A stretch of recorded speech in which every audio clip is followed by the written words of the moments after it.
আসসালামু আলাইকুম রহমতুল্লাহি ওয়া বারাকাতুহু। 2024 সালে আশুরা রোজা কত তারিখে কী বারে? আশুরা রোজা কয়টি রাখতে হবে? আশুরা রোজার ফজিলত কী?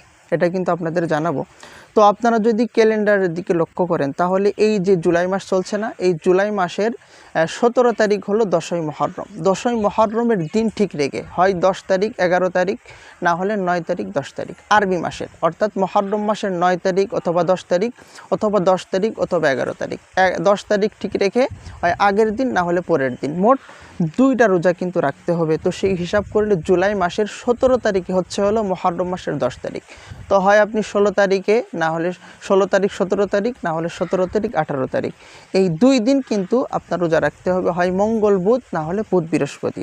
আশুরার রোজা 2টি রাখতে হবে। হাদিস থেকে আমরা পাই রাসূল সাল্লাল্লাহু আলাইহি সাল্লাম 2টি রোজা রাখার কথা কিন্তু বলেছেন, যে ইহুদিরা একটা রোজা রাখে, মুসলমানরা 2টা রোজা কিন্তু রাখতে হবে। তো আমরা এই জন্য ইহুদিদের বিরোধিতা করার জন্য 2টা রোজা কিন্তু রাখবো। তো আশুরা রোজার ফজিলত কি? রাসূল সাল্লাল্লাহু আলাইহি সাল্লাম বলেছেন, রমজান মাসের রোজা যে আমরা রেখে থাকি, এই রমজান মাসের রোজার পরে সবথেকে উত্তম রোজা হলো এই আশুরার রোজা বা 10ই মুহররমের রোজা। আর রাসূল সাল্লাল্লাহু আলাইহি সাল্লাম বলছেন, যে ব্যক্তি এই আশুরা রোজা রাখে তার বিগত বছরের গুনাহ আল্লাহ তাআলা মাফ করে দেন। তো এই জন্য আমরা বুঝতে পারছি যে অনেক ফজিলত কিন্তু এই আশুরা রোজা রয়েছে।